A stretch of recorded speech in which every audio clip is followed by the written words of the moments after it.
Hey tech enthusiasts! Today we're diving into the world of industrial computing with the IBASE IB890 PCISA board. But what makes this board stand out in a sea of options? Equipped with the TAN-TN294V0 chipset and PHOEN IXBIOS E686, it promises stability and performance. But here's the kicker: how does it compare to newer boards?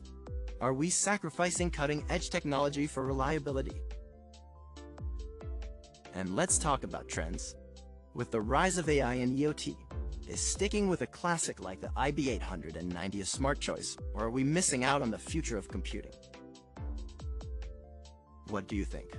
Is the IBASE IB890 the unsung hero of industrial applications, or just a relic of the past? Let's discuss in the comments below. Thank you for watching.